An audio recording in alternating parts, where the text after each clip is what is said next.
Oh, Cape Town, not a little village in southern Africa, but a massive metropolitan city with everything your heart would desire in a metropolitan city, plus the nature. On the ocean, in the mountains. I have an errand to run today, and I thought I'd bring you guys along because I feel like there is a misconception that all of Africa is basically just a roaming land for like lions and elephants and giraffes. Everyone just like lives in villages and huts, but it's not the case at all. And I thought I'd bring you guys along throughout the city and show you the fact that, yeah, we got tall buildings and cool things going on. There's lots of street art, lots of cool vibes. So let's get going. So to get around the city, I use Uber. I find it safe and reliable, and I know safety is a huge concern in South Africa for people watching my videos from abroad or people within South Africa. I totally understand, but in the year and a half that I've been here, I've only had one situation that I felt uncomfortable in an Uber, and the driver was, asking me if I was going out drinking, who I was with, how I was getting home, asking for my number, even though he was probably like 20 years older than me. And I simply contacted support, and they put the safety measures in place and made sure I never got that driver again. Luckily, I moved shortly after that experience as well, so he didn't know where I lived anymore, so that's all positives.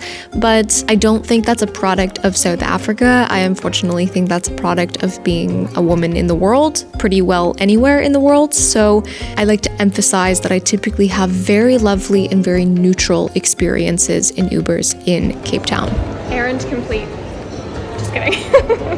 However, while walking around the city, it is very important to know where you are because areas in and around Cape Town can go from very safe to very dodgy very quickly. But within the city bowl, there are these safety officers walking all over the place, and luckily I've never had to talk to one unless just in casual passing. But something very different about South Africa than most other places in the world is there's significantly more private security officers than police. However, I'd like to emphasize that this private security reliance is largely in affluent areas, which creates a very, very noticeable contrast in security coverage and safety across the country. And to be blunt, I find it very sad and scary because someone that may not be able to afford security could have the police simply not show up or show up in time for them to actually help.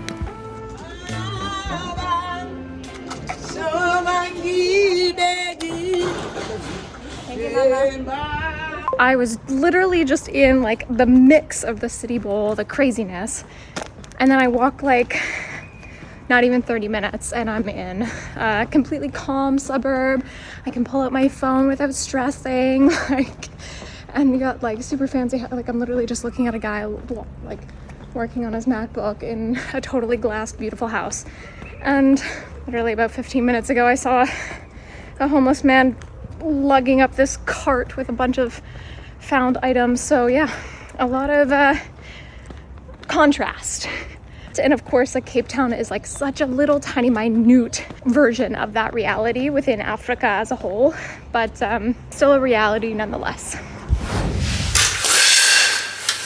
I just pulled away from my laptop in the first time for like several hours, and I just wrote a juicy podcast, guys. I have not recorded a podcast in several weeks because my microphone has been so weird. I don't know what's going on. It makes no sense to me, and I have just basically put it off because I'm confused. The podcast is going to be juicy because we're talking about the phase that I'm in, which is the I hate men phase. I know it sounds really intense and really harsh, and it's not as one may think. It's actually been very, very positive for me. I used to think that phase was really detrimental and just kind of sad, but as I've grown as a person, as a woman, I've started to see it as like actually a lot more empowering and recognizing how much internalized misogyny I carry. And yeah, basically it's just empowering. It's not meant to tear down men at all. And I don't think the I hate men stage for me anyways is about like tearing down men in any sort of way, but just like recognizing the truths of the world and recognizing my own value. Full stop. I've got a lot of value. We all do, and we don't deserve shitty treatment, on either side. However, I am making, oh my God, this banana is disgusting. I really hope I don't like get sick from this. I should probably follow a recipe. Okay, yeah. Okay. banana. Okay, this is always where I get a little weird with recipes, is the sugar and the flour ratios. I'm gonna do it. I'm doing it. I'm doing it. I'm doing it. But we've done it. Should have chose a bigger bowl. We're doing this. Can someone tell me why the eggs need to be room temperature? They're not, I just pulled them out of the fridge. But in baking, why is that typically a thing in recipes? This is also where I need to fight my brain. Yes.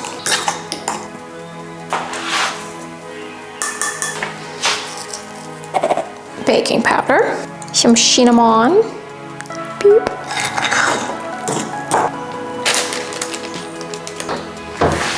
Let's hope for the best.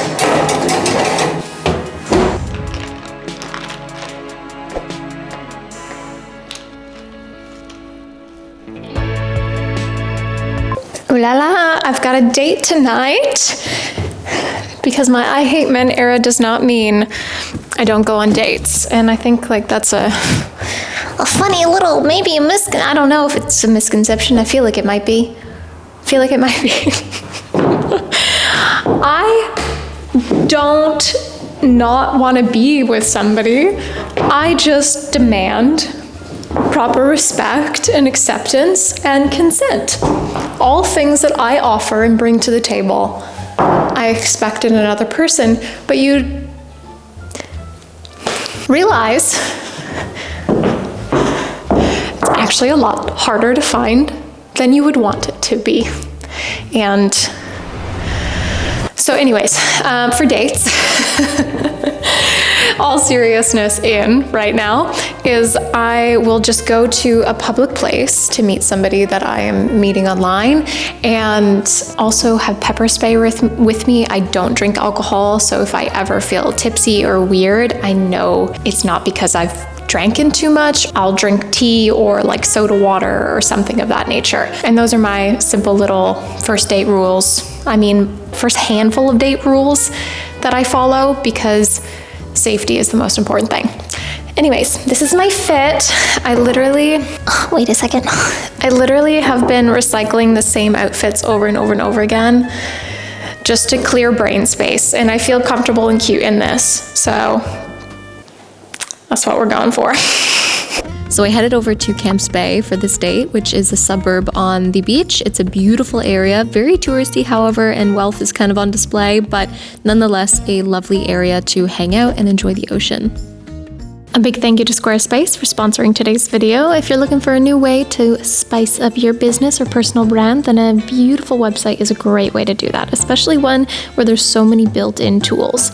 If you're not super design savvy, don't worry, they've got AI built in so you can design a website using that, or choose one of their beautiful pre-made templates. Choose from one of their pre-put together color palettes, use AI to write your blurbs, add your digital or physical products, or create a course, or hide things behind a paywall. Once you've got everything set up, you can also send email campaigns. Squarespace has got everything built in for you. If you'd like to try out Squarespace, then head to squarespace.com for a free trial, and when you're ready to launch, head to squarespace.com/JuliaAyres to get 10% off of your first purchase of a domain or website. Okay, so date debrief. It was fine. It was okay. I don't want to see him again. He didn't do anything wrong, but I just didn't feel comfortable like the entire time. And he wasn't great at asking questions, which, you know, could just be a nerves thing. I'll give him the benefit of the doubt, but I don't. Well, that's a dud. What is that going on? Feels like my dating life. Can't find a spark. At this weird point where, like, I just don't even want anyone to touch me. Please don't judge my crazy hair right now. I had to take it out of the little situation because it was hurting my head. Ooh.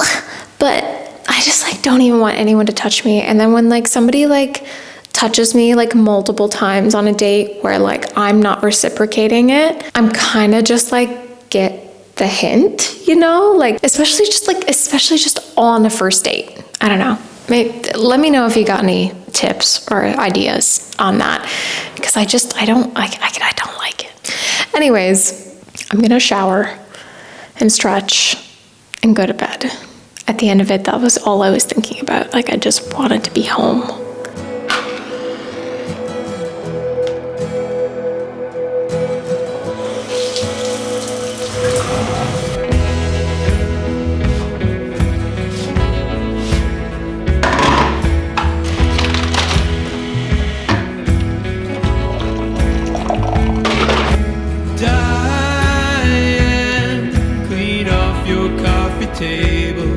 I'm having one of those days where I feel like if I don't leave the house immediately this morning, like I'm just gonna putter around and not end up doing anything that I have to do today. Anyways, nonetheless, I'm gonna go grocery shopping because there are many things that I need in the house, but it's really just a me thing. Like I need to exit. I thought like getting myself ready helped a little bit, but like I don't feel cute today, and I feel like going out into the world could either hinder or help me. I don't know yet, but hopefully help. Let's get going. We're gonna go to Walworth, which is a South African staple. But I will say, going grocery shopping in South Africa and in Cape Town is not a universal experience. And I will put this bluntly, Walworth is a rich person place to shop. I don't want to offend anybody, but like, it is a cool place to go and look around and see their specialty items, but I personally don't do my full shop here. I don't see it as amazing as some people put Walworth, but that's my personal opinion. It is great, but most South Africans do not shop at Walworth. To put it in perspective, the minimum wage in South Africa is 28 rands and 79 cents per hour, which is the equivalent of $1.64 USD. And no, Cape Town, South Africa is not so much cheaper than first world countries to justify people making that little. Driving a big fancy car in Cape Town is not that uncommon. Like, a lot of people do it, but it kind of irritates me. It's just a little bit tacky. I'm like, know where you are. And a lot of people feel this way. Like, a lot of people think this way. And I get it. Some people are car people. Like, they love a fancy car, like that's what they're going for. But like sometimes you're passing a car and just like, that was like 3 million rand, and you're just out here driving past people that can't even afford bread. What's the angle? Hello, how are you? Good. It's been a while. I moved. Okay.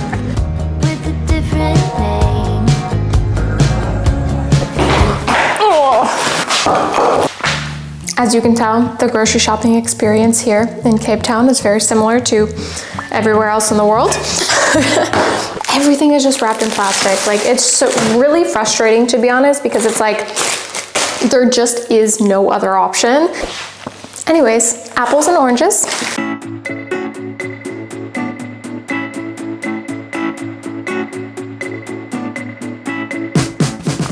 Made myself the most boring bowl of oats, but I've been craving oats recently. I don't know, there may be something in there that my body is needing right now, so that's partly the reason I went out today, was because I'm like, I need oats. Anyways, I have been working on that journal prompt stuff, and I want to show you 2 different designs, and I need your guys' help. Like, part of me doing this is to like just put myself out there and like show you guys what I'm working on. The process of like creating something that I have no boss telling me what to do, right? Like, this is my own accord. I'm just like, this looks nice, right? And then you work on it so long that you don't even know what you like anymore. And then you're like, everything's trash. I don't know what I want to do. Yeah, just get some like outside influence, because I've been in my own head. One of the things I love the most about this place is the access to nature. It's just the most stunning environment in my personal opinion, and there are just so many amazing trails all around the city. Some of them are a lot more touristy, others are a lot more local goings. When I first came to Cape Town, I had no idea how large the city was, and when I first saw it at sunset, the skyline, the amount of lights and the vastness of this city jungle is just insane to see in person. Guys, I've eaten so much banana bread today. Oh my goodness. Anyways, I went on a nice walk recorded a podcast. I'm gonna make a lentil soup. I don't know why, every time I turn on the camera for the first, like, I swear, like 45 seconds, I'm like so weird and uncomfortable and awkward. Guys, my fridge has been making this weird noise and it's driving me insane. I think I'm actually gonna make the soup lemon, basil, tomato cayenne. Okay, let's do that.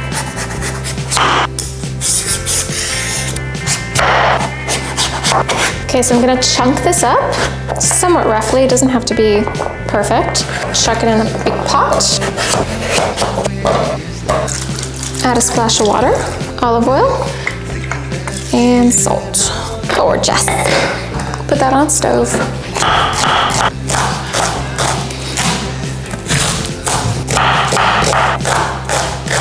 1.5 onions. You can just do 1 big onion. I just had half of an onion that I really needed to use.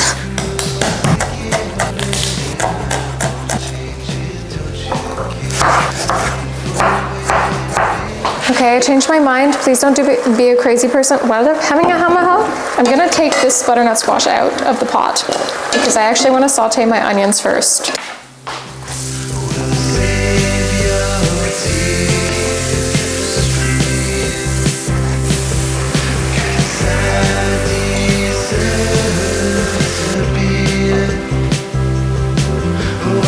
Lemon zest. Still good, right? Okay, so I have about 1/2 can of coconut cream here. So pretty. We're adding the butternut squash back in. A good amount of water. A couple tablespoons of parsley. About 1/4 a teaspoon of cayenne pepper. Less if you desire. And that was 1/4 a teaspoon of thyme. Mixy mix. Make sure she's on high. Ooh, and black pepper. And salt. And then let that do its thing. Adding half of a lemon's juice.